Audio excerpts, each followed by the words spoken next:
भारत की रक्षा क्षमता अब एक नई ऊंचाई पर पहुंच चुकी है और इसका प्रतीक है घातक UCAV।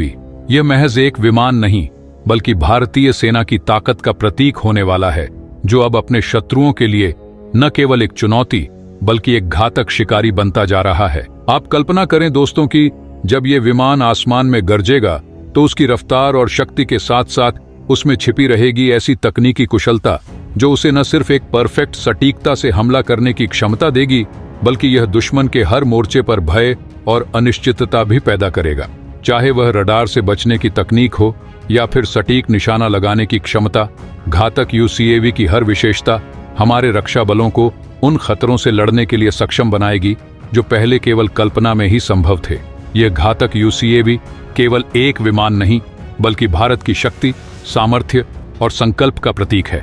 लेकिन दोस्तों, DRDO ने, HAL ने और ADE ने इसमें ऐसी तकनीक डाली है जिससे यह विमान पहले से ज्यादा घातक और विनाशकारी बनकर सामने आएगा। इसके लिए और घातक के इस अपग्रेडेशन के लिए वीडियो को लाइक करके कमेंट बॉक्स में जय हिंद जरूर लिखें। याद रहे, जय हिंद कहना हम सब के लिए गर्व की बात है। भारत ने अपनी रक्षा क्षमताओं को निरंतर सशक्त करने की दिशा में कई महत्वपूर्ण कदम उठाए हैं।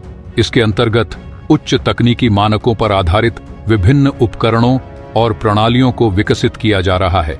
इसी कड़ी में भारत एक नई दिशा में काम कर रहा है, मानव रहित लड़ाकू विमानों UCAV को मानवयुक्त बम वर्षकों में बदलने की प्रक्रिया पर। इस परियोजना को भारतीय रक्षा तकनीकी क्षेत्र में एक नई और महत्वपूर्ण छलांग माना जा रहा है, जो दुश्मन के लिए एक गंभीर खतरा पैदा कर सकती है। रक्षा अनुसंधान और विकास संगठन DRDO ने इस महत्वपूर्ण पहल के लिए विशेष योजना तैयार की है, जिसमें भारतीय एरोस्पेस उद्योग की अग्रणी संस्था एरोनॉटिकल डेवलपमेंट एस्टेब्लिशमेंट ADE द्वारा विकसित घातक UCAV पर काम किया जा रहा है। यह UCAV एक 49 KN ड्राई कावेरी इंजन द्वारा संचालित होता है, जो इसकी गति और शक्ति को बढ़ाता है। इस परियोजना की शुरुआत ADE द्वारा विकसित stealth wing flying test bed SWIFT से हुई, जिसका वजन 1.1 टन था और यह एक तकनीकी प्रदर्शन के रूप में काम कर रहा था। SWIFT का उद्देश्य UCAV के फ्लाइंग विंग डिजाइन को और अधिक प्रभावी बनाना था, ताकि यह दुश्मन के रडार से बच सके और किसी भी स्थिति में सफलता प्राप्त कर सके। अब इस UCAV का वजन बढ़ाकर लगभग 13 टन किया गया है, जिसमें आधुनिक लड़ाकू विमानों की सभी प्रमुख विशेषताएं शामिल की गई हैं। इसका उद्देश्य युद्ध क्षेत्र में और अधिक सटीकता से हमले करना है। इस विमानों को हथियारों से लैस करने के लिए भी डिजाइन किया जा रहा है।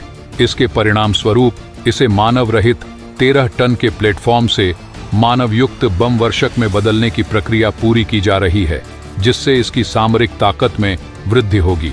इस प्रक्रिया में प्रमुख बदलावों में संरचनात्मक सुधार, ईंधन क्षमता में वृद्धि, उन्नत एवियोनिक्स सिस्टम, पायलट नियंत्रण प्रणाली और संभावित सुरक्षा कवच शामिल हैं।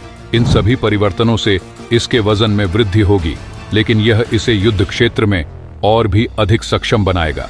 मौजूदा UCAV डिजाइन में फ्रंट सेंटर इनटेक है, लेकिन बॉम्बर के लिए इसे साइड इनटेक में बदला जाएगा, जैसा कि B-2 स्पिरिट जैसे स्टील्थ एयरक्राफ्ट में देखा जाता है।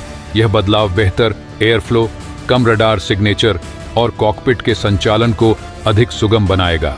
इसके साथ ही UCAV में आवश्यक बदलावों के दौरान बॉम्बर की भूमिका को ध्यान में रखते हुए नेविगेशन, लक्ष्य निर्धारण और आत्मरक्षा प्रणालियों को और अधिक आधुनिक और शक्तिशाली बनाया जा रहा है।